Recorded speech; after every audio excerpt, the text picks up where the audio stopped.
చూడండి, మనం లేఖన భాగాన్ని చదువుతున్నాం. అపోస్తల కార్యాల గ్రంథం మొదటి అధ్యాయం 15 నుంచి 19, 20 వచనాలు చదువుతున్నాం. 15 నుంచి 20 వచనాలు.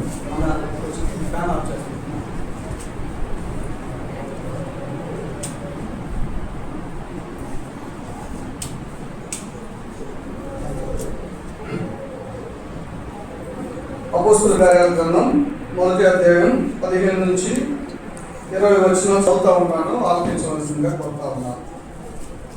ఆ కాలం ముందు ఇంచుమించు 120 మంది సహోదరులు కూడి ఉండగా పేతురు వారి మధ్య నిలిచి ఇట్లనెను, సహోదరులారా, యేసును పట్టుకున్న వారికి త్రోవ చూపిన యోధాను గురించి పరిశుద్ధాత్మ దావీదు ద్వారా పూర్వం పలికిన లేఖనము నెరవేరవలసి ఉండెను.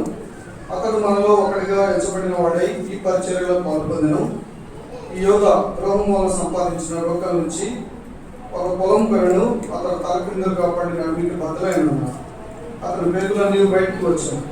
ఈ సంగతి యెరూషలేములో కాపురమున్న వారికి అందరికీ తెలియవచ్చిన కనుక వారి భాషలో ఆ పొలము అత్యర్థమా అనబడి ఉన్నది, దానికి రక్త భూమి అని అర్థం. దీనికి ప్రమాణంగా అతని ఇల్లు పాడైపోవును గాక, దానిలో ఎవడును కాపురం ఉండకపోవును గాక, అతని ఉద్యోగం వేరొకటి తీసుకోవడం గాక అని కీర్తనల గ్రంథంలో రాయబడి ఉన్నది. ప్రార్థన చేస్తున్నాం. మహోన్నతమైన దేవా, మా తండ్రి, ఈ ఘనమైన నామాన్ని బట్టి వందనాలు చెల్లించుకుంటా ఉన్నాం. ప్రభువైనా మరి ఇంతవరకు ఆరాధనలో మరి అన్న ద్వారా మీరు తెలియజేసిన లేఖన భాగాలను బట్టి మీకు వందనాలు చెల్లించుకుంటా ఉన్నాం. ప్రభు నిజమే దావీదు ప్రభు ఆయన మిమ్మల్ని ఆరాధించిన వాడిగా ప్రభు మీరు ఆత్మ కనుక ఆత్మతో సత్యంతో ప్రభు ఆయన మరి దావీదు ఆరాధించి మరి నేను కూడా ప్రభు మిమ్మల్ని ఆరాధించే గుంపులో మమ్మల్ని చేసినందుకు అన్నా ప్రభు మరి చదవబడిన లేఖన భాగాలు మీ వినికిడిలో ప్రభు ఆయన జ్ఞాపకం చేసుకోండి.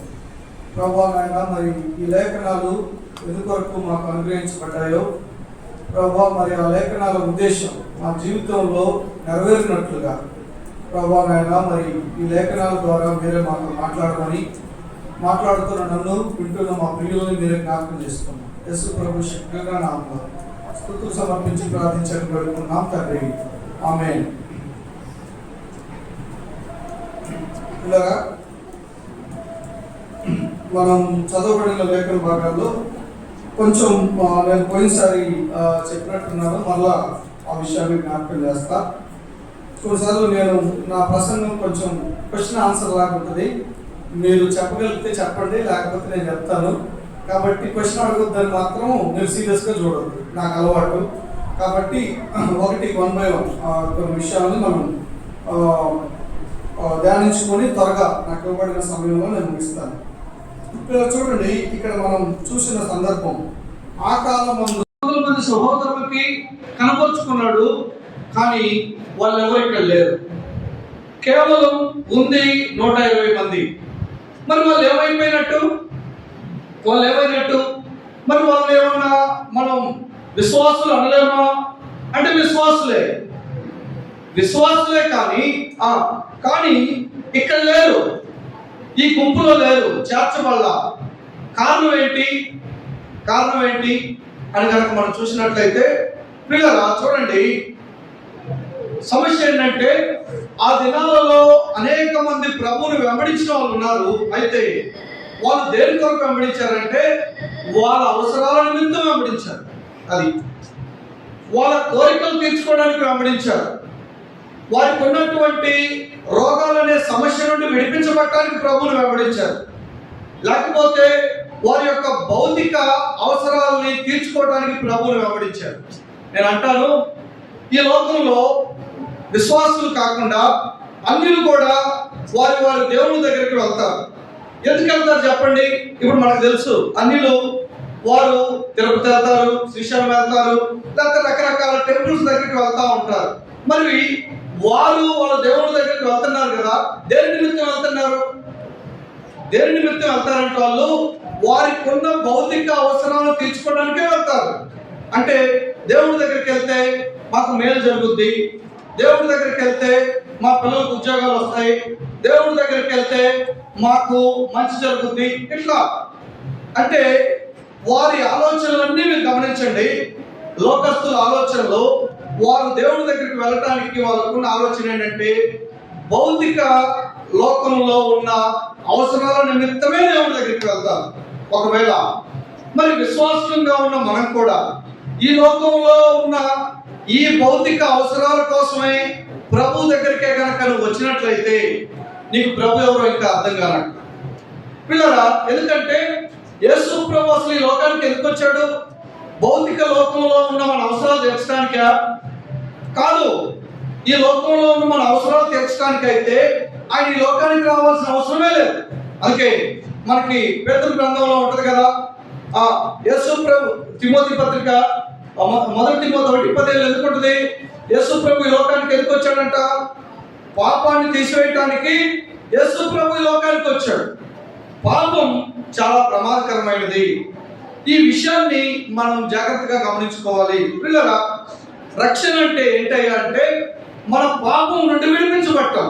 ఏంటి పాపం నుండి విడిపించబడటం అంటే మనం మన పాపాన్ని బట్టి దేవునికి విరోధంగా దూరస్తులుగా ఉన్నప్పుడు ఆ పాపం నిన్ను నన్ను ఈ లోకం నుండి వెళ్ళిపోయిన తర్వాత నిత్యాగ్నిగుండానికి మనం తీసుకెళ్తా ఉందనే సత్యం మనకు అర్థమైనప్పుడు తప్పకుండా మనం ప్రభువుని మనం అర్థం చేసుకుంటాం.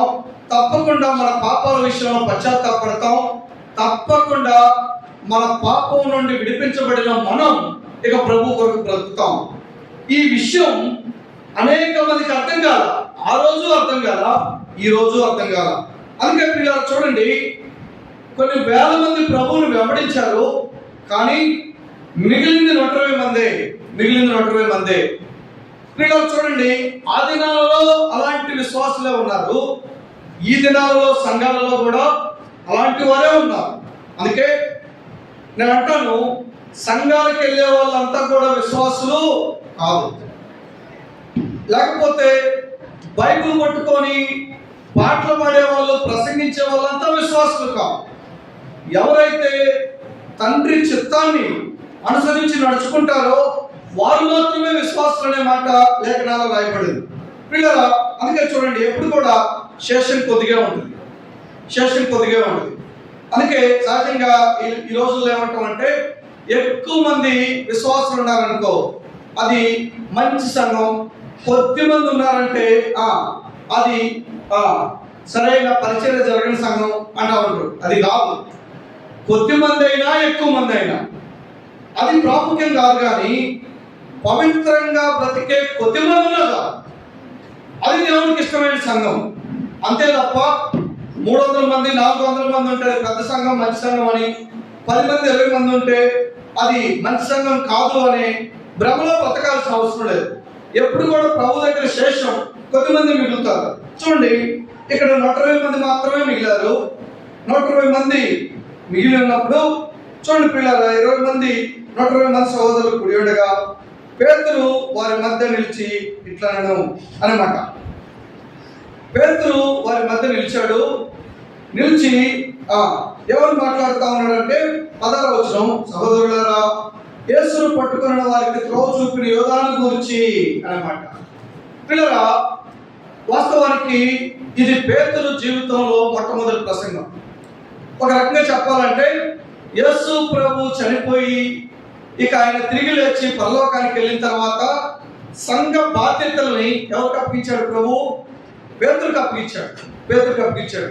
పిల్లరా, వాస్తవానికి మనం జాగ్రత్తగా గమనించినట్లయితే ప్రభు ప్రేమించిన శిష్యుడు ఉన్నాడు అక్కడ, ఎవరైనా యోహాను.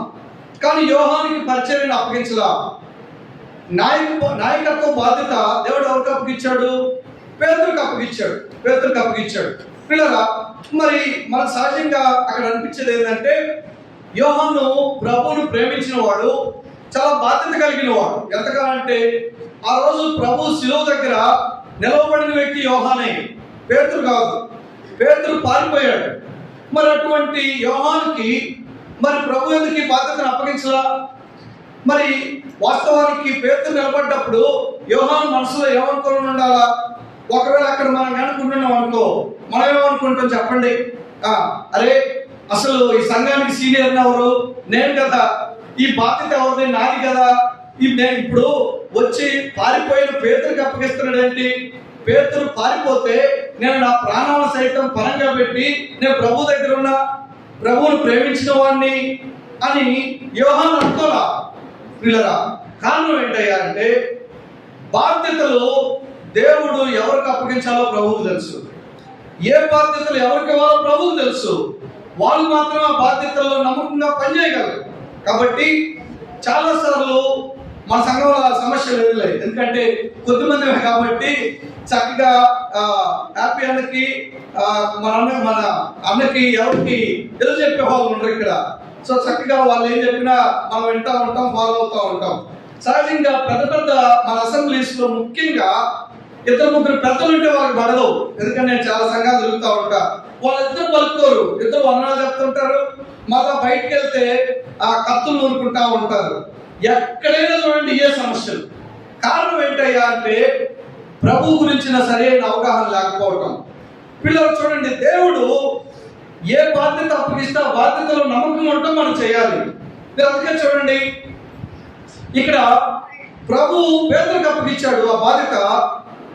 పేతురుకి అప్పగించినప్పుడు ఆ నాయకత్వాన్ని యోహాను అంగీకరించాడు. పేతురు యొక్క డైరెక్షన్ లో ఎవరు నడిచారు? చివరికి యోహాను కూడా నడిచాడు. పిల్లరా, ఇక్కడ సీనియర్ జూనియర్ అనేది లేదు. ఎవరికి ఆ యొక్క తలాంతులు ఉంటాయో దేవుడికి తెలుసు. ఆ తలాంతులు ఇచ్చిన దేవుడు ఎవరినైతే అధ్యక్షుడిగా నాయకుడిగా వెనుకుంటాడో వారి యొక్క నాయకత్వంలో మనం నడవాలి. ఇది దేవుని లేఖన సత్యం. ప్రియులరా, అదే ఇక్కడ పేతురు, యోహానులు, మిగతా శిష్యుల జీవితాల్లో మనం చూస్తాం. కాబట్టి అందుకే మనకి యోహాను సువార్త 21వ అధ్యాయం చివరిలో ముఖ్యంగా ప్రభు ఇక వెళ్ళబోయేటప్పుడు చివరిగా వారితో మాట్లాడుతున్నప్పుడు పేతురుతో మాట్లాడిన మాట ఏంది? పేతురు, నువ్వు నన్ను ప్రేమిస్తున్నావా అని అడిగి, నీకే తెలుసు ప్రభువా అంటాడు. అయితే నువ్వు నా మందను మేపు అంటాడు. అయితే నువ్వు నా మందను ఇంకోసారి కాయి అంటాడు. సో అంటే ఇప్పుడు ఈ సంఘ బాధ్యతల్ని ఇప్పుడు ప్రభు స్పష్టంగా పేతురుకు అప్పగించాడు. పేతురు నడిపించవలసిన బాధ్యతల్ని ఆయన టేకప్ చేసినట్లుగా మనం చూస్తా ఉన్నాం. అయితే పిల్లలు చూడండి, పేతురు ఆ బాధ్యతలు తీసుకున్నాక మొట్టమొదటి ప్రసంగంలో ఎవరి గురించి మాట్లాడుతున్నాడు? యోహాను గురించి మాట్లాడుతున్నాడు. ఆ ప్రసంగం, ఆ వచనాలు చూస్తూ ఉంటే మనకి కొన్నిసార్లు ఆశ్చర్యంగా ఉంటుంది. అక్కడ కూర్చున్న వాళ్ళకి వింటా ఉన్నప్పుడు ఇప్పుడు యోధా ఎవరు? యేసు ప్రభు శిష్యుడే, కానీ ఒక రకంగా చెప్పాలంటే ఎవరు అనొచ్చు? విశ్వాసులాగానే ప్రవర్తించిన వాడు, కానీ విశ్వాసి కాదు. వీళ్ళు ఏమంటారు చెప్పండి? ఒక పదం వాడతాం సంఘంలో, ఏమంటాం? వేషధారులు అంటాం కదా. ఇప్పుడు ఈ పేతురు మొదటి ప్రసంగంలోనే దేని గురించి మాట్లాడుతున్నాడు? వేషధారుల గురించి మాట్లాడుతున్నాడు, వేషధారుల గురించి మాట్లాడుతున్నాడు. ఈ మాట్లాడే ఈ పేతురు ఎవరు? పేతురు కూడా ఒక రకంగా అప్పుడు దాకా ఎలా బ్రతికాడు? వేషధారిగానే బ్రతికాడు. ఒక రకంగా చెప్పాలంటే ఇప్పుడు యోధా ఏం చేశాడు? ప్రభు నమ్మాడు, అంతే కదా. ప్రభు నమ్మాడు. సో పేతురు కూడా ఏం చేశాడు? ఆయన ఎవరో నాకు తెలియదు అని చెప్పాడు. సో మరి ఈ రెండింటికి తేడా ఏంటి? అయితే ఒక ప్రశ్న, ఎందుకని పేతురు చేసిన ద్రోహం పెద్దదా, యోధా చేసిన ద్రోహం పెద్దదా? ఎప్పుడన్నా ఈ ప్రశ్న ఆలోచించారా? నేను ఇది ధ్యానించినప్పుడు వచ్చింది ఆలోచన. ఇప్పుడు పేతురు పెద్ద పాపం చేశాడా, యోధా పెద్ద పాపం చేశాడా? ఎవరిది పెద్ద ద్రోహం, ఎవరిది చిన్న ద్రోహం? ఎవరిది అంటే యోధాది. ఇంకా నేను అంటాను, చాలాసార్లు మన యోధాదే అంటాం, కానీ పాపం విషయంలో పెద్ద పాపం చిన్న పాపం ఉండదు. మనం చాలా సార్లు పొరపడేది ఏంటంటే, మనం ఏదైనా పని చేసేటప్పుడు వెంటనే మన కళ్ళు పక్కన వాళ్ళ మీదకి వెళ్తాయి. అమ్మయ్య, వాళ్ళకంటే నేను బాగానే ఉన్నాగా కాబట్టి నేను సూపర్ అనుకుంటాం. కానీ లేఖనాల ప్రకారం మనం ఆలోచిస్తే పెద్ద పాపం చిన్న పాపం అంటూ తేడా ఏమి ఉండదు. ఈ మనం పెట్టుకుంటాం, పాపం పాపమే అని లేఖనాలు రాయబడింది. అందుకే మనకి రోమ 3:23 ఏముంది? ఏ భేదం లేదు, అందరూ పాపం చేశారనే మాట రాయబడింది. కాబట్టి అందరిలో కొంతమంది మంచిగా బ్రతికే వాళ్ళు ఉంటారు, కొంతమంది భయంకరంగా బ్రతికే వాళ్ళు ఉంటారు. అయితే మరి అందరూ పాపం చేశారు అనే విషయంలో దేవుడి ఉద్దేశం ఏంటంటే, ఇక్కడ మనం పాపాన్ని డివిజన్ చేసినట్లుగా దేవుడు డివిజన్ చేయాల. ఇక్కడ పేతురు, యోధా వారి ఇరువురిది దేవుడి దృష్టిలో ఒకే రకమైన పాపం, అంతే. వారి ఇరువురు పాపం చేసినట్లే. అయితే మరి పేతురు ఎందుకు మరలా ఇక్కడ దేవుని శిష్యుడిగా చేర్చబడ్డాడు, మరలా సంఘాన్ని నడిపించే నాయకుడు అయ్యాడు. యోధా పాపం చేశాడు, దేవునికి దూరం అయిపోయాడు, చివరికి నడిమికి బద్దలై చచ్చిపోయాడు. ఏంటి తేడా అంటే పేతురుకి యోధాకి వారి పాపంలో తేడా లేదు, కానీ ఒక విషయంలో తేడా ఉంది. ఏంటి ఆ తేడా అంటే, పేతురు ఏం చేశాడు? ప్రభు దగ్గర పశ్చాత్తాపడ్డాడు. యోధా కూడా పశ్చాత్తాపడ్డాడు. నేను చూడండి, ఆ మాట ఉంటుంది మత్తయి సువార్త 27వ అధ్యాయం 3వ వచనం.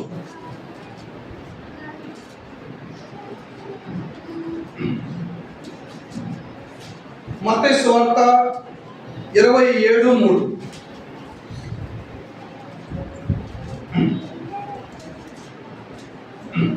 చదవనా? చూడండి. అప్పుడు ఆయన అప్పగించిన యోధా ఆయనకు శిక్ష విధింపబడగా చూచి ఏం చేశాడంట? పశ్చాత్తాపడ్డాడు. ఎవరు? యోధా కూడా పశ్చాత్తాపడ్డాడు. నేను ఈ మాట చదివినప్పుడు నాకు చాలా ఆశ్చర్యం అనిపించింది. ఎందుకంటే యోధా ఎక్కడ పశ్చాత్తాపడ్డట్టు నేను ఇంతవరకు ఎప్పుడైనా, కానీ లేఖనాల్లో క్లియర్గా యోధా ఏం చేశాడంట? పశ్చాత్తాపడ్డాడు. ఇప్పుడు పేతురు పశ్చాత్తాపడ్డాడు, యోధా కూడా పశ్చాత్తాపమే పడ్డాడు.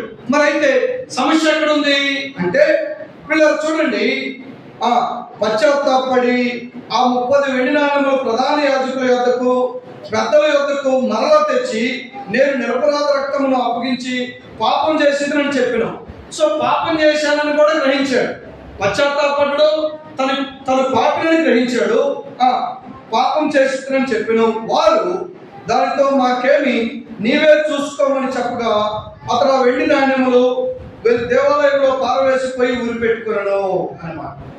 ఇలా చూడండి జాగ్రత్తగా, అక్కడ వచ్చినాన్ని మనం గ్రహిద్దాం. చూడండి, పేతురు యోధా చేసిన తప్పును బట్టి పశ్చాత్తాపడ్డాడు, నేను పాపం చేశానని గ్రహించాడు. అయితే పాపం చేసిన వ్యక్తి ఎక్కడికి వెళ్ళాలి? ప్రభు పాదాల దగ్గరికి వెళ్ళాలి. కానీ ఎక్కడికి వెళ్ళాడు? ఎవరైతే అప్పగించమన్నారో, ఎవరైతే తన తోటి పని చేయమన్నారో వారి దగ్గరికి వెళ్ళాడు. వారి దగ్గరికి వెళ్ళి, ఇదిగో నేను తప్పు చేశానని వారితో చెప్పాడు. కానీ ఎవరితో చెప్పలా? ప్రభు దగ్గరికి వెళ్ళాలా? పశ్చాత్తాపల్లా? ప్రభు దగ్గరికి వెళ్ళి పాపాలు ఒప్పుకోవాలా? కానీ పేతురు అక్కడే మనం కనుక చూసినట్లయితే అదే 26వ అధ్యాయం చివరి వచనం. అందుకే చూడండి, ప్రభు పేతురుకి యోధాకి ఉన్న వ్యత్యాసాన్ని అక్కడే మత్తయి ద్వారా రాయించాడు. 75వ వచనం మనం చదవండి ఒకసారి. 26:75 మత్తయి. కనుక కోడి కూయక ముందు నీవు నేను ఎరగనని కుమారు చెప్పదామని యేసు సిద్ధంతో అనిన మాట పేతురు జ్ఞాపకం తెచ్చుకొని వెలుపలికి పోయి సంతాపపడి ఏడ్చాడు. చూడండి పిల్లగా, పేతురు తను చేసిన తప్పు గుర్తెరిగాడు, పాపం గుర్తెరిగాడు. కాబట్టి ఆయన ఏం చేశాడు? వెలుపలికి పోయి సంతాపపడి ఏడ్చాడు. ఎక్కడ ఏడ్చాడు? ప్రభు దగ్గర ఏడ్చాడు. ప్రభు దగ్గర పాపాలు ఒప్పుకున్నాడు, సరి చేసుకున్నాడు. కాబట్టి కనికరించబడ్డాడు. కాబట్టి సంఘానికి ఏమయ్యాడు? నాయకుడు అయ్యాడు. సంఘాన్ని, ఆదిమ సంఘాన్ని నడిపించాడు.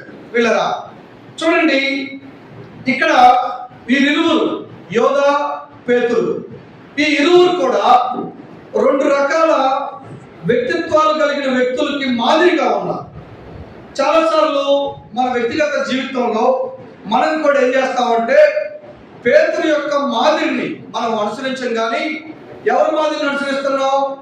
యోధా మాదిరిని అనుసరిస్తా ఉన్నాం. అందుకే చాలాసార్లు మనలో చాలా బలహీనతలు ఉంటాయి. మనం వ్యక్తిగతంగా తెలియకుండా చాలా బలహీనతలు కూడా, శరీర బలహీనతలు కూడా, లేకపోతే కొన్ని అలవాటైన పాపాల గుండా మనం వెళ్తా ఉన్నప్పుడు ఈ లోకంలో అది పాపమని మనం గుర్తెరుగుతాం. చాలాసార్లు అది తప్పని మనం గుర్తెరుగుతాం. అది మార్చుకోవాలని మనకు తెలుసు, కానీ ఆ పాపం నుండి మనం విడుదల పొందాం. ఆ పాపంలో కొనసాగుతూ ఉంటాం, ఆ పాపంలో మనం బ్రతుకుతూ ఉంటాం. కానీ మనకు తెలుసు ఇది తప్పని, మనకు తెలుసు ఇలా ఉండకూడదని. మరి ఎందుకు దాని నుంచి మనం బయటపడలేకపోతా ఉన్నామంటే కారణం మనం కూడా యోధాలాగా ఇది తప్పని తెలుసుకొని అంతవరకే ఆగిపోతే యోధాకి మనకి పెద్ద వ్యత్యాసమే ఉండదు. కానీ మనం ఏం చేయాలంటే పేతురు లాంటి మనస్తత్వాన్ని కలిగి ఉండాలి. పేతురు ఏం చేశాడు? యోధా తెలుసుకున్నాడు, పశ్చాత్తాపడ్డాడు. అంటే హృదయంలో నేను చేసేది తప్పు అని కన్ఫెస్ అయ్యాడు. కానీ పేతురులాగా ప్రభు దగ్గరికి వెళ్ళి ఏం చేయాలా? మొరపెట్ల, ఏడవల, అయ్యా నన్ను క్షమించని ఆ పాపాన్ని ఒప్పుకున్నవాడు కాదు, విడిచిపెట్టినవాడు కాదు పిల్లరా. అందుకే చాలాసార్లు విశ్వాసులమైన మనం అనేకమైన బలహీనతలు గుండా మనం ప్రయాణం చేయాల్సి వస్తూ ఉంది పిల్లలు. అందుకే మనం పేతురు యొక్క మాదిరి మనం అవలంబించాలి. పేతురు కానీ దావీదు కానీ ఏ భక్తుల జీవితాలైనా మనం కనుక చూసినట్లయితే పిల్లలు చూడండి, వారందరిలో బలహీనతలు ఉన్నాయి. అయితే వారికి మనకున్న ప్రత్యేకమైన వ్యత్యాసం ఒకటే ఏంటంటే వారు ప్రభు దగ్గరికి వెళ్ళి ఏం చేశారంట? మొరపెట్టారు, వారి పాపాల విషయంలో ఏడ్చారు. పిల్లరా, మనం మన పాపాల విషయంలో మొరపెట్టకుండా, ఏడవకుండా, వాటిని విడిచిపెట్టకుండా మనం ఇదిగో నేను చేసేది తప్పు అని రియలైజ్ అయినంత మాత్రాన ఆ పాపం నుండి మనం ఏమవు? విడుదల పొందాం. గుర్తుపెట్టుకోండి. కాబట్టి అది మనల్ని వెళ్తానే ఉంటుంది. ఆ పాపం యొక్క బానిసత్వంలో మనం ఉంటాం, కానీ ఆ పాపం నుండి మనం బయటికి రాలేము. కాబట్టి అందుకే పేతురుకి యోధాకి ఉన్న ప్రత్యేకమైన వ్యత్యాసం ఏంటంటే యోధా పశ్చాత్తాపడ్డాడు, కానీ ప్రభు దగ్గరికి వెళ్ళి పాపాలు ఒప్పుకునేవాడు కాదు. అందుకే పేతురు తన మొట్టమొదటి ప్రసంగంలోనే యోధా గురించి మాట్లాడుతూ ఉన్నాడు. మాట్లాడుతూ ఏమంటా ఉన్నాడు ఇక్కడ 16వ వచనంలో? సహోదరులారా, యేసును పట్టుకున్న వారికి త్రోవ చూపిన యోధాను గురించి పరిశుద్ధాత్మ దావీదు ద్వారా పూర్వము పలికిన లేఖనము నెరవేరవలసి ఉండెను అన్నమాట.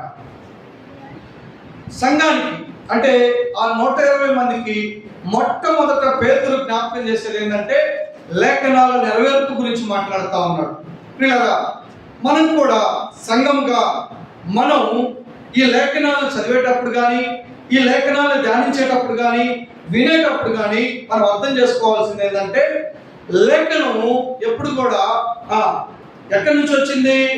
పరిశుద్ధాత్మ ద్వారా పలికినటువంటి లేఖనం. ఇది మనుషులు రాసిందే కానీ దేవుని ద్వారా ఇవ్వబడింది. అందుకే ప్రతి లేఖనము దైవావేశం వల్ల కలిగినది అనే మాట మనకి తిమోతి పత్రికలో మనం చూస్తూ ఉంటాం.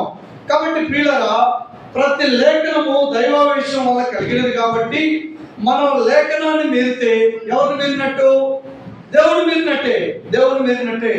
అందుకే నేను ఒక తమ్ముడు నాకు ఫోన్ చేశాడు. ఫోన్ చేసి అన్నా నేను ఒక మెసేజ్ తీసుకోవాలి. ఆ మెసేజ్లో ఏంటయ్యా అంటే 1 తిమోతి 2వ అధ్యాయంలో 10 నుండి 15 వచనాలన్నా నా ప్యాసేజ్ అన్నాడు. అక్కడ ఏముంటుందో మనందరికీ తెలుసు. ఏముంటుంది? స్త్రీ గురించి ఉంటుంది. స్త్రీ గురించి ఏముంటుంది? స్త్రీలు సంఘంలో మౌనంగా ఉండాలని ఉంటుంది. వారు ఉపదేశించడానికైనాను వారికి నేను ఏమీ అధికారం లేదని తిమోతికి పౌలు భక్తులు రాస్తా ఉంటాడు. సో ఇది నేను చెప్పాలన్నా, ఇది హైదరాబాద్లో ఒక మీటింగ్లో, ఈజప్ మీటింగ్లో నేను మాట్లాడాలన్నా ఇది మరి నేను ఎలా తీసుకోవాలి? అంత కన్ఫ్యూజన్ ఉందన్నా అన్నాడు. నేను కన్ఫ్యూజన్ ఏముంది తమ్ముడా అన్నా. కన్ఫ్యూజన్ ఏముందంటే అన్నా ఇలా చెప్తే మన వాళ్ళు యాక్సెప్ట్ చేయరు కదన్నా అన్నాడు. అందుకని కన్ఫ్యూజన్ అన్న. తమ్ముడు, అవతల వాళ్ళు అంగీకరించేటట్లుగా చెప్పేది వచనం కాదు, లేఖనాలు కాదు. సో లేఖనం ఎప్పుడు కన్ఫ్యూజన్ ఉండదు తమ్ముడా. కన్ఫ్యూజన్ వినే వాళ్ళలో ఉంటే దానికి మనం లేఖనాన్ని కన్ఫ్యూజన్ ఎట్లా అంటామన్నా కరెక్టేనన్నా. కాబట్టి లేఖనం ఎప్పుడు కన్ఫ్యూజన్ ఉండదు, అంగీకరించే వాళ్ళలో కన్ఫ్యూజన్ ఉంటుంది. ఇప్పుడు వాళ్ళు అంగీకరిస్తారా లేదా అని మనం లేఖనం చెప్పకూడదు, అది గుర్తుపెట్టుకో ఫస్ట్ అని చెప్పి రెండో మాట నేను ఇదే చెప్పా తమ్ముడా. సో ఇప్పుడు ఆ లేఖనం పౌలు తిమోతికి రాశాడు కాబట్టి అది పౌలు అభిప్రాయమా, లేకపోతే పౌలు ద్వారా పరిశుద్ధాత్మ దేవుడు పలికాడా? పౌలు ద్వారా పరిశుద్ధాత్మ దేవుడు పలికాడు, పౌలు ద్వారా దేవుడు రాయించాడు కాబట్టి అది పౌలు అభిప్రాయం కాదు. ఎవరి అభిప్రాయం? దేవుడి అభిప్రాయమే. ఇప్పుడు దేవుడు తన భక్తుల ద్వారా చాలా స్పష్టంగా రాయించాడు. ఏమని? స్త్రీ సంఘంలో మౌనంగా ఉండాల్సిందే, భర్తకు లోబడాల్సిందే అనే మాట మరి లోబడే మాట చెప్తే ఈక్వాలిటీ అంటున్నారు కదా సమాజంలో, తప్పు. బైబిల్లో లేని ఈక్వాలిటీ మీరు ఎలా బోధిస్తారు? బైబిల్లో ఈక్వాలిటీ లేదు. తప్పకుండా ఒక భార్య తన భర్తకు లోబడవలసిందే అనే మాట బైబిల్లో రాయబడింది. నువ్వు లోబడాలి, ఇది దేవుని క్రమం. ఒకవేళ నేను లోబడను అన్నామనుకో, స్పష్టంగా దేవుని క్రమాన్ని ఏం చేస్తున్నాం? మనం అక్రమం చేస్తున్నాం. గుర్తుపెట్టుకోండి, నేను లోబడను అంటే క్రమాన్ని మార్పుగా ఏమంటున్నాం? అక్కడ అక్రమం ఉంటుంది. ఇది ఎక్కడ చూస్తాం మనం? క్రమం అక్రమం అయింది ఎక్కడ? మొట్టమొదట ఆదికాండంలోనే అయింది. ఎక్కడ? 3వ అధ్యాయంలోనే అయింది. పిల్లలు గుర్తుపెట్టుకోండి. సో దేవుడు ఏదైనా ఒక క్రమాన్ని పెట్టాడంటే అది మన క్షేమం కోసమే, అది మన కుటుంబం కోసమే. కాబట్టి ఈక్వాలిటీ అనేది లేదు. సో స్త్రీ పురుషుడు వారిద్దరు కూడా సమానమే అంటే సమానమే, కానీ భార్య భర్తల దగ్గర ఈ సమానత్వం నడవదు. ఎందుకు నడవదంటే స్పష్టంగా ప్రభు ఏం చెప్పాడు లేఖనాల్లో? భార్యలారా మీ భర్తల యందు విధేయత చూపండి అనే మాట రాయించినప్పుడు ఇది లేఖనం, ఇది మేము ఒప్పుకోము అంటే కుదరదు. ఎందుకంటే ఇది ఈ యొక్క విధేయత పౌలు రాశాడు, పేతురు భక్తుడు రాశాడు, కొరింథీ సంఘానికి రాశాడు, ఎఫెసీ సంఘానికి రాశాడు. కాబట్టి ఈ విధేయత మరి ఏ పాయింట్ ఆఫ్ వ్యూలో ఈ టెర్మినాలజీ పౌలు గారు వాడాడంటే, ఇప్పుడు కాలేజీలో ప్రిన్సిపాల్ ఉన్నాడు, లేకపోతే బాస్ ఉన్నాడు. ఇప్పుడు ప్రిన్సిపాల్ చెప్పింది కింద ఉన్నటువంటి లెక్చరర్స్ వినాలి, ఇది అధికారం, ఆ ప్రిన్సిపాల్కి వీళ్ళు లోపడాలి. ఈ టెర్మినాలజీ ప్రభు వాడాడు. అది మాత్రమే కాదు, ఇప్పుడు తల్లిదండ్రులు ఉన్నారు, తల్లిదండ్రులకి బిడ్డలు ఎలా ఉండాలి? విధేయతగా ఉండాలి. ఇప్పుడు విధేయతగా ఉండాలి కాబట్టి వాళ్ళు బానిసలా? కాదు, విధేయత బానిస కాదు. గుర్తుపెట్టుకోండి, విధేయత వేరు, బానిసత్వం వేరు. సమస్య ఏంటంటే లోకంలో ఇదిగో భార్యలారా మీ భర్తకు లోపడండి అనగానే వెంటనే కొంతమంది ఏమంటారంటే మేము భర్తలకు బానిసమా, మేము బానిసత్వం చేయాలా? బానిసత్వం చేయమని చెప్పలా ప్రభు, విధేయత చూపించమన్నాడు. కారణం విధేయత అనేది దేవుడు మనకి పెట్టినటువంటి ఒక విధానం కుటుంబంలో. పిల్లరా, ఇది లేఖనం. నేను ఎందుకు మాట్లాడుతున్నానంటే ఇవన్నీ లేఖనం ఏది చెప్పినా మనం ఆ లేఖనాన్ని అంగీకరించాల్సిందే తప్ప ఆ లేఖనాన్ని నేను ఒప్పుకోను అని ఎప్పుడూ చెప్పకూడదు. పిల్లరా, అందుకే ఇక్కడ పేతురు భక్తుడు మొట్టమొదట తన ప్రసంగంలోనే లేఖనాల నెరవేర్పు గురించి మాట్లాడుతున్నాడంటే లేఖనం ఏదైతే రాయబడిందో తప్పకుండా నెరవేరుద్ది. ఎవరి గురించి రాయబడింది? యోధా గురించి రాయబడింది. ఎవరైతే ప్రభువును అప్పగిస్తాడో ఆ వ్యక్తి గురించి పూర్వం దావీదు పలికాడు. పూర్వము దావీదు ఏ లేఖనాన్ని అయితే పలికాడో ఆ లేఖనం నెరవేర్చబడింది. పిల్లరా, కాబట్టి ఏ లేఖనమైనా నెరవేర్చబడుతుంది. అంటే ఇప్పుడు మరి పేతురు ఆ 120 మందికి మొట్టమొదటిగా లేఖనాల నెరవేర్పు గురించి ఎందుకు అక్కడ మాట్లాడుతూ ఉన్నాడంటే, పిల్లరా, ప్రభు వారిని విడిచి వెళ్ళేటప్పుడు వారితో చెప్పిన చిట్ట చివరి వాగ్దానాన్ని వారి జ్ఞాపకం చేయడానికి. ఏంటి ప్రభు వారికి చేసిన చిట్ట చివరి వాగ్దానం అంటే, వారి దగ్గర నుంచి వెళ్తా ఆయన చెప్పిన మాట ఏమన్నాడు? ఇదిగో నేను త్వరగా వచ్చున్నాను అని చెప్పాడు. ఇది ప్రభు సంఘానికి ఇచ్చిన చివరి వాగ్దానం. ఈ వాగ్దానాన్ని బట్టి విశ్వాసం బ్రతకాలి. ఈ వాగ్దానం కోసమే విశ్వాసం ఎదురు చూడాలి. అంటే ఇప్పుడు విశ్వాసంగా మనం దేని కొరకు ఎదురు చూడాలంటే ప్రభు యొక్క రాకడ కొరకు ఎదురు చూడాలి. ప్రభు యొక్క రాకడ కొరకు సిద్ధపడాలి. కాబట్టి ఈ 180 మంది ఇక దేని కొరకు బ్రతకాలి? ప్రభు రాకడ కొరకు బ్రతకాలి. సో కాబట్టి ప్రభు రాకడ కొరకు మనం బ్రతకాలి. అయితే ఈ రాకడలో ఒకవేళ ప్రభు రాకడ వచ్చేంత వరకు ఎన్ని శ్రమలు వచ్చినా, ఎన్ని అవమానాలు వచ్చినా, ఎన్ని నిందలు వచ్చినా మనం ప్రభువుని ప్రభువుని మనం ఏం చేయాలంట? విడిచిపెట్టకూడదు. పిల్లరా, వాస్తవానికి అప్పటికే అనేక మంది విడిచిపెట్టిన వారు ఉన్నారు. కానీ ఈ 180 మందికి ప్రభు మాట్లాడుతూ లేఖనంలో నెరవేర్పు గురించి మాట్లాడుతూ ప్రభు రాకడ గురించి జ్ఞాపకం చేశాడు. కాబట్టి పిల్లరా, ఉన్న విశ్వాసులు అప్పుడు వారు, ఇప్పుడు మనం ఎవరైనా సరే ప్రభు యొక్క రెండవ రాకడ కొరకు సిద్ధపడాలి, ఎదురు చూడాలి, కనిపెట్టుకొని ఉండాలి. ఇది విశ్వాసమైనటువంటి మన బాధ్యత. మనం ఈ లోకంలో మనం ప్రభు రాకడ కొరకు బ్రతకాలి, కానీ ఇక దేని కొరకు మనం జీవించాల్సిన అవసరం లేదు అనే విషయం అని చెప్తూ పిల్లల అక్కడ ముగించి నేను ముందుకెళ్తా. సో తమ్ముడికి నేను చాలా క్లియర్గా చెప్పా, తమ్ముడా, అవతల వాళ్ళు ఏమనుకుంటారు అని మన వాక్యాన్ని మనం మార్చకూడదు. ఎప్పుడు కూడా వాక్యం కిందకు వ్యక్తులు రావాలి, కానీ వ్యక్తుల అభిప్రాయాలకు తగినట్లుగా వాక్యాన్ని మార్చకూడదు అని చెప్పినప్పుడు తమ్ముడు కూడా చాలా సంతోషపడ్డాడు. పిల్లల అందుకే ఇక్కడ మనం అర్థం చేసుకోవాల్సింది, లేఖనం ఎప్పుడు కూడా నెరవేరుద్ది. అది ఏ లేఖనమైనా దేవుని మాట నుండే వచ్చింది. కాబట్టి లేఖనాన్ని మీరితే దేవుని మాటను మీరినట్టే అని చెప్తూ 17వ వచనంలో పేతురు భక్తుడు నెరవేర్పు గురించి మాట్లాడి 17లో ఒక మాట యోధా గురించి మాట్లాడుతూ ఉన్నాడు. చదువుతారా మాట? 17లో అతడు మనలో ఒకటిగా ఎంచబడిన వాడే ఈ పరిచర్యలో ఏమయ్యాడంట? పాలు పొందెను అన్నమాట. పిల్లరా చూడండి జాగ్రత్తగా.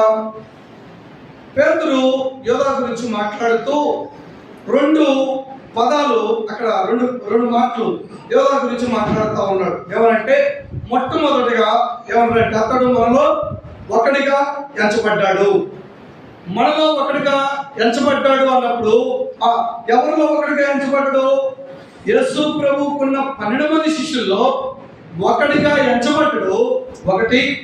రెండవది, ఈ పరిచర్యలో ఏం చేశాడంట? పాల్పొందాడు. ఈ పరిచర్యలో పాల్పొందాడు. పిల్లరా కొంచెం జాగ్రత్తగా ఈ మాట మీద మనం దృష్టి ఉంచుదాం. పిల్లరా, యోధా ఈ లోకంలో ఉన్నంత కాలం, ప్రభు ఉన్నంత కాలం, ఎంతకాలం ప్రభు పరిచర్య చేశాడు? 3.5 సంవత్సరాలు.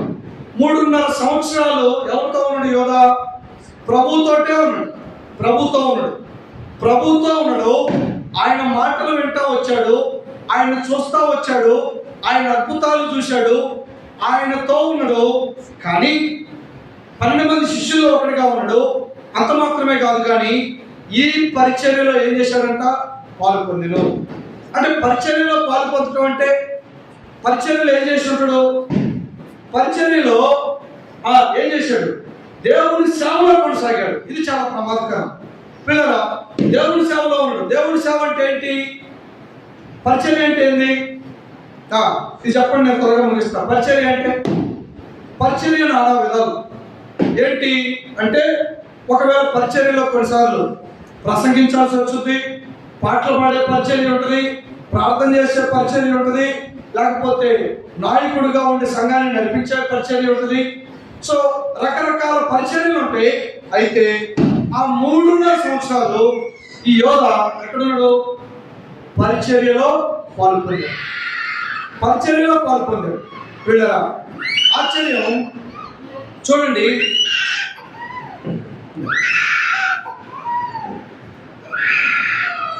పరిచర్యలో ఉన్నాడు, కానీ హృదయంలో ఎవరు లేరు? ప్రభు లేడు. ఇది చాలా ప్రమాదకరం కదా. పరిచర్యలో ఉన్నాడు, హృదయంలో ప్రభు లేడు. 12 మంది శిష్యుల్లో ఒకటిగా ఉన్నాడు, హృదయంలో ప్రభువు స్థానం లేదు. అంటే ఈ యోగాన్ని బట్టి మనం ఏమర్థం చేసుకోవచ్చు అంటే, ప్రభువుతో ఉన్నంత మాత్రాన, సంఘంలో ఉన్నంత మాత్రాన, పరిచర్య చేసినంత మాత్రాన ఆ వ్యక్తి ఏం కాడు, విశ్వాసి కాడు. పరిచర్యలో ఉండొచ్చు, ఇప్పుడు నేను ప్రసంగించవచ్చేమో, కానీ రేపు పాపంలో పడిపోవచ్చు. అందుకే మీరు చూడండి, లోకంలో చాలా మంది గొప్ప గొప్ప ప్రసంగికులందరూ పాపంలో పడిపోయిన వాళ్ళే చాలా మంది ఉన్నారు. అందరూ కాదు నేను చెప్పేది, కొంతమంది. కారణం పరిచర్యలో ఉండటమే ప్రభువులో ఉండటం కాదు. సుమా గుర్తుపెట్టుకుందాం, పరిచర్య చేయటమే ఆత్మీయత కాదు. సంఘానికి రావటమే ఆత్మీయత కాదు. ఆదివారం చర్చికి వచ్చినంత మాత్రాన నేను విశ్వాసిని అనుకుంటే పొరపాటే. ఎందుకంటే ఈ యోగ 3.5 సంవత్సరాలు ప్రభుతో ఉన్నప్పుడు ప్రభు వారికి అనేక మార్లు ఒక విషయాన్ని జ్ఞాపకం చేశాడు శిష్యులకి. ఏమని? మీలో ఉన్న ఒకడు నన్ను అప్పగిస్తాడని చెప్పాడు కదా. అప్పగిస్తాడని చెప్పినప్పుడు చాలా మంది శిష్యులు అడిగారు. పేతురు అడిగాడు, యోహాన్ అడిగాడు, ప్రభు ఎవరు అతను అని. ప్రభు చెప్పాడు పేరు చెప్పలా. కానీ మరి అప్పగిస్తాడు అన్నప్పుడు మరి ఎవరికైనా మిగతా 11 మందికి ఎప్పుడైనా అరే ప్రభువుని అప్పగిచ్చేది యోధానే అని ఎప్పుడైనా అర్థమైందా? ఎప్పుడైనా యోధాని చూసినప్పుడు ఈ యోధానే ప్రభువుని అప్పగిస్తాడు అనే ఆలోచన ఎవరికైనా వచ్చిందా? ఎవరికి రాలా. మరి ఎవరికి రాలేదు అంటే ఎందుకు రాలా?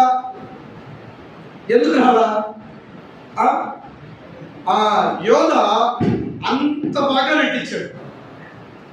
3.5 సంవత్సరాలు ఎవరికి డౌట్ రాలా.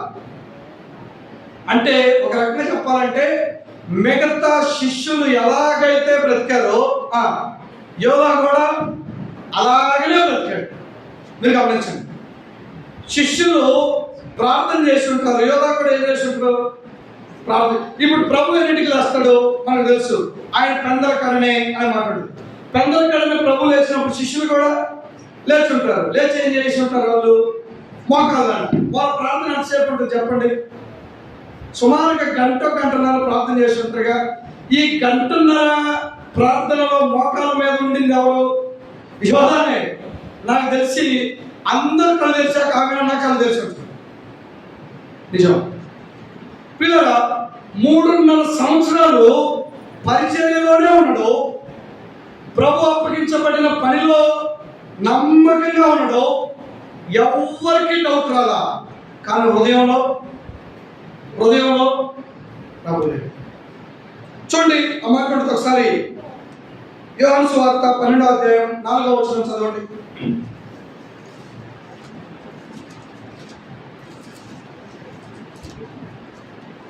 యోహాను సువార్త 12:4. ఆయన శిష్యులలో ఒకడు, అనగా ఆయనను అప్పగింపనై ఉన్న ఇస్కరియోతు యూదా, ఈ అత్తరెందుకు 300 దేనారములకు అమ్మి పేదలకు ఇవ్వలేదని వాడు ఈలోగా చెప్పినది బీదల మీద శ్రద్ధ కలిగి కాదు, కానీ వాడు దొంగ అయి ఉండి తన దగ్గర డబ్బు సంచి ఉండినందున అందులో వేయబడినది దొంగిలించు వచ్చాను కనుక అన్నమాట. పిల్లరా, వాడు మొదటి నుంచి ఎవరు? దొంగే. ఇది ప్రభువు తెలుసు.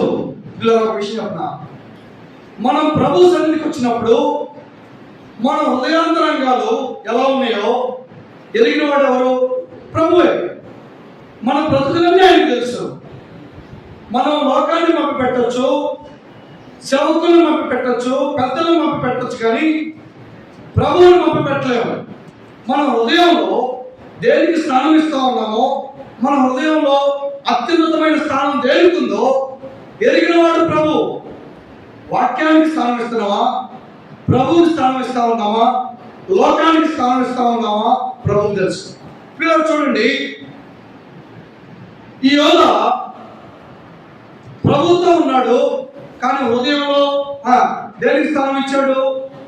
ప్రభు స్థానం ఇవ్వాల, లోకానికి స్థానం ఇచ్చాడు, డబ్బు స్థానం ఇచ్చాడు.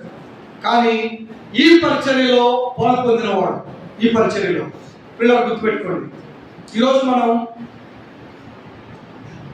సంఘంలో ఉండొచ్చేమో, విశ్వాసంగా పనులు చేయవేయొచ్చేమో, కానీ నిజంగా మన హృదయంలో ప్రభు ఉన్నాడా? వాక్యానికి చోటుందా?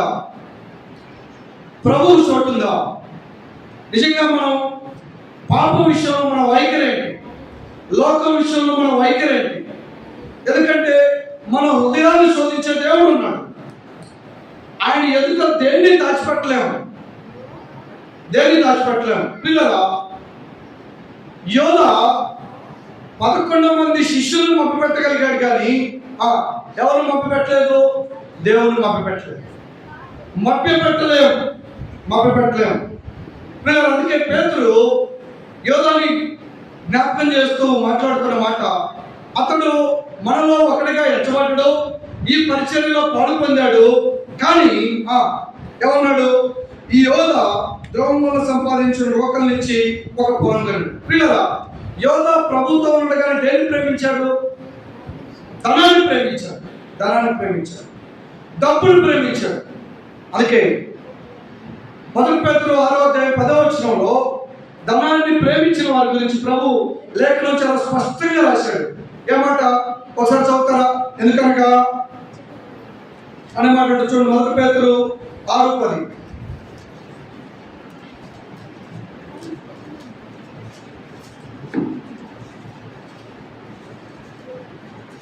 Sorry, 1 Timothy 6:10.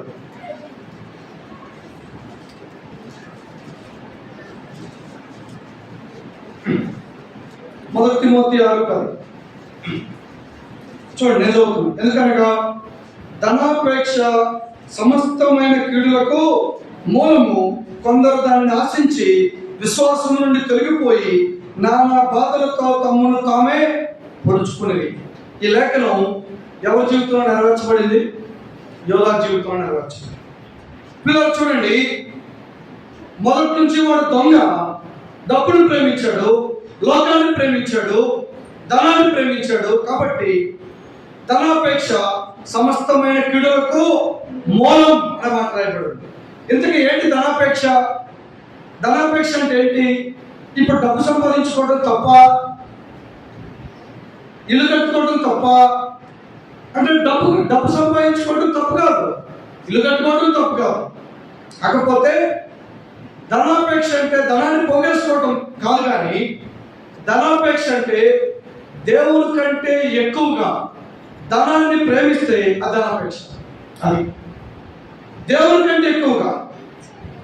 ఈ యోధ 30 వెండి నాణ్యాల కోసం ఎవరు నమ్మాడు? ప్రభు నమ్మాడు. అది అంటే యోధ దేవుని కంటే ఎక్కువగా ధనాన్ని ప్రేమించాడు. అది ధనాపేక్ష. అందుకే సమస్తమైన కీడులకు మూలం అని చెప్పి కొందరు దాన్ని ఆశించి విశ్వాసం నుండి తొలగిపోయారన్నది, తమను తామే పొడుచుకున్నారు. చివరికి యోధ ఏమయ్యాడు? ఉరిపెట్టుకొని చచ్చాడు అన్నది. పిల్లగా తమను తామే పొడుచుకున్నారు అన్నది. ఇప్పుడు యోధ చనిపోయాడు. అందుకే పిల్లలు చూడండి ఎలా చనిపోయాడంట? అతడు తల క్రిందులు కాబట్టి నడిమికి బద్దలైనందున అన్నమాట.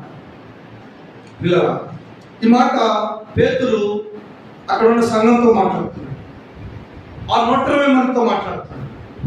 ఎందుకు మాట్లాడుతున్నాడు? ఎందుకు యోధా గురించి జ్ఞాపకం చేస్తా ఉన్నాడంటే, ఇదిగో ఉన్న మనమైనా ప్రభు కొరకు బ్రతుకుదాం, ప్రభు కొరకు జీవిద్దాం. ఒకవేళ లోకాన్ని ప్రేమించామా, ఇదిగో ఈ యోధా మనలో ఒకటిగానే ఉన్నాడు, పరిచర్యలో ఉన్నాడు, వేషధారిగా బ్రతికాడు. కానీ చివరికి ఏమయ్యాడు? ప్రభువుకు దూరం అయ్యాడు, తల క్రిందులుగా నడిమికి పడి బద్దలై తెచ్చాడు. ఒకవేళ మనం కూడా యోధా మార్గంలో నడిచినట్లయితే ముగింపదే. పిల్లగా నువ్వు విశ్వాసం అవ్వచ్చు, సంఘంలో ఉండొచ్చు, పరిచర్యలో ఉండొచ్చు, కానీ ఇవేవి కూడా మనం పరలోక రాజ్యానికి చేర్చవు. గుర్తుపెట్టుకోండి. అందుకే ఓ మాట చెప్పిన ముగిస్తా, అయిపోయింది నా ప్రశ్న. మత్తయి సువార్త 7వ అధ్యాయం 21-22 వచనాలు చదివి ప్రార్థన చేసుకున్నాం. మత్తయి సువార్త 7వ అధ్యాయం 21-22 వచనం.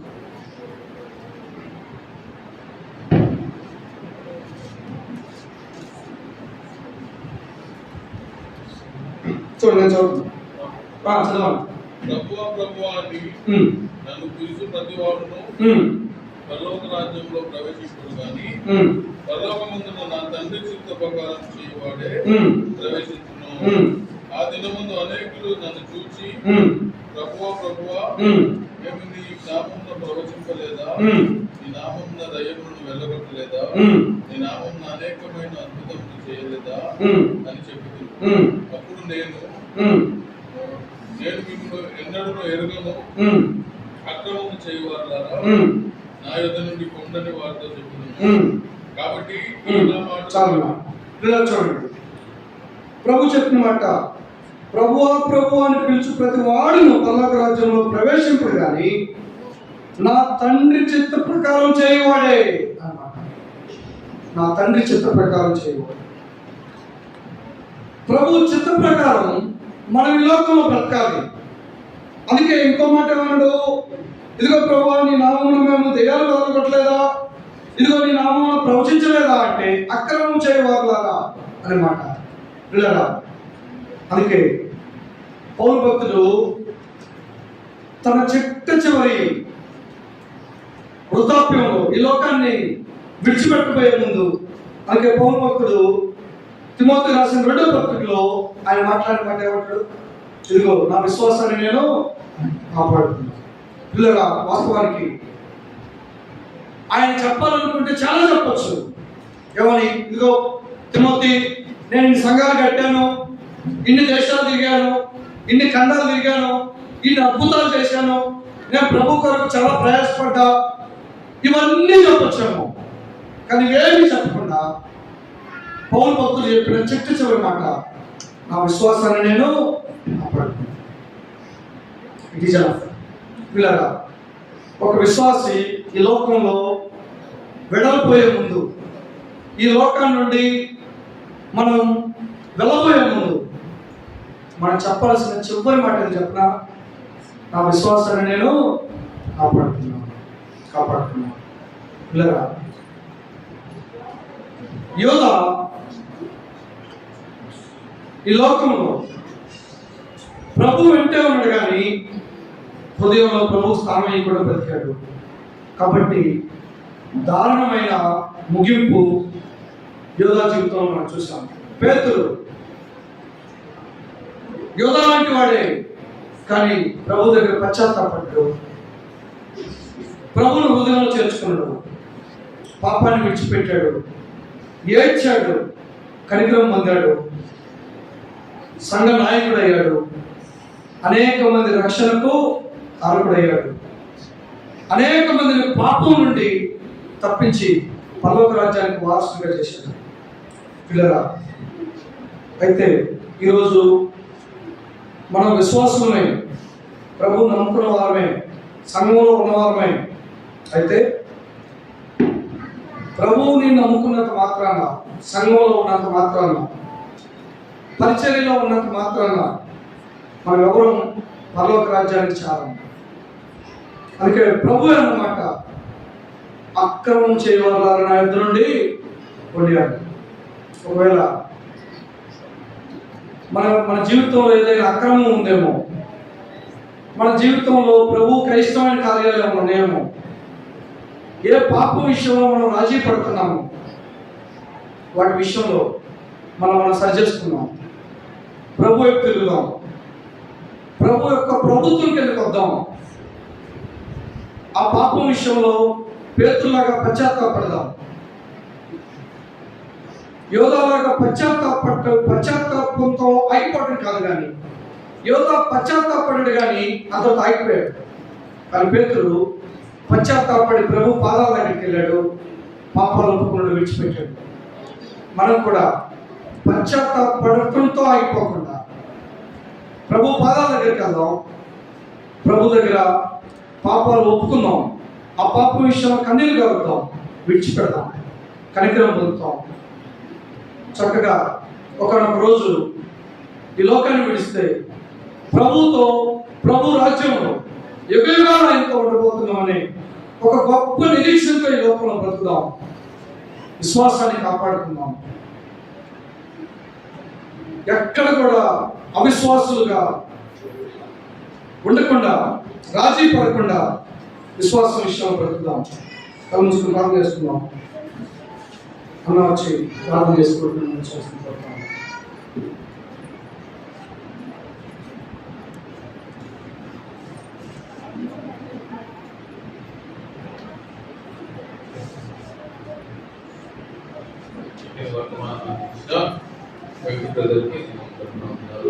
నిజంగా మన హృదయాలను పరీక్షించుకున్నాం. యూదా వలె ఉన్నామా, పేతురు వలె ఉన్నామా అనే పేతురు యూదా ఇద్దరు క్యారెక్టర్స్ చక్కగా మనకు వివరించిన ప్రార్థన చేస్తున్నాం. తర్వాత గొప్ప దేవా, మీ యొక్క వాక్యం మాట్లాడారు. యూదా పశ్చాత్తాపడ్డాడు, రాలేదు, సన్నిధిలో తను అర్పించుకోలేదు. ఒక పేతురు అయితే మన పాపాన్ని ఒప్పుకొని నీకు తిరుగా సమర్పించుకున్నట్టు అటువంటి సమర్పణ జీవితం మేమందరం కలిగి లోకంలో జీవించడానికి సాయం చేయండి. విశ్వాసంగా మేము లోకంలో జీవించినప్పుడు అనేక సార్లు యూదా లాంటి ఆలోచనలు మన హృదయాల్లో ప్రభావం ప్రవేశించవచ్చు. మేము జాగ్రత్త పడి అయ్యా మా హృదయాలను పరీక్షించుకొని యూదాలాగా కాకుండా పేదలు పాపాలు ఒప్పుకొని మమ్మల్ని మేము మీ చేతిలో సమర్పించుకొని సమర్పిత జీవితం కలిగిన విశ్వాసాల వలె మేమందరం ఉండడానికి మాకు సహాయం చేయండి. వాక్యం అందించిన ప్రజల్ని, వారి కుటుంబాన్ని జ్ఞాపకం చేసుకొని ఇంకా ఎక్కువగా మీ యొక్క రాజ్యంలో వాడుతున్న ప్రార్థన చేస్తున్నాం. అలాగే సంఘంలో ఉన్న అక్కడ అవసరత ప్రతి ఒక్కరిని నడిపిస్తున్నారు. స్తోత్రాలు తెలుస్తున్నాం. ప్రతి కుటుంబంలో ఉన్న వారందరితో ప్రార్థన చేస్తున్నాం. ప్రతి కుటుంబంలో ఉన్న అక్కడ అవసరత తెలుసు ప్రభావ. వారు వృద్ధులు ఉన్నారు, అనారోగ్యంగా ఉన్నారు, ఆరోగ్యం దయచేయండి. మరి చిన్నపిల్లలు ఉన్నారు, దూరంగా చదువుకునే వారు, ఉద్యోగాల కోసం ఎదురు చూసేవారు, పిల్లల కోసం ఎదురు చూసే ప్రభావ కుటుంబాలు ఉన్నాయి. వారందరికీ సహాయం చేయండి. మరి మా కుటుంబంలో నమ్ముకునే వారు కూడా ఉన్నారు, మరి ప్రతి రక్షణ దయచేయండి. చేసిన ప్రతి ఒక్కరిని బట్టి ప్రభావం ప్రార్థన చేస్తున్నాం. హృదయంలో ఎటువంటి కలవరం ఉందో మీకు తెలుసు, ఎటువంటి ఆకారం ఉందో మీకు తెలుసు. వాటిని తీర్చి నటించే దేవుడు సరిగ్గా ప్రార్థన చేస్తున్నాం. మరి ఇంకా గొప్ప కార్యాలు మీరు జరిగించుకోండి. ప్రతి ఒక్కరిని మీరు జ్ఞాపకం తీసుకోండి. మరి ముందున్న సమయం మేము తిరిగి కలుసుకొని పర్యంతం మా అందరికీ మీరు తోడుగా ఉండి ఆ జీవితాన్ని నడిపిస్తున్నాను. ఇంకా గొప్ప కార్యాలు అందరి జీవితాలు సాక్ష్యం పరీక్షలు విమోచకుడు నేర్పిస్తున్నాము ప్రార్థించి వేస్తున్నాం తండ్రి. అన్నారు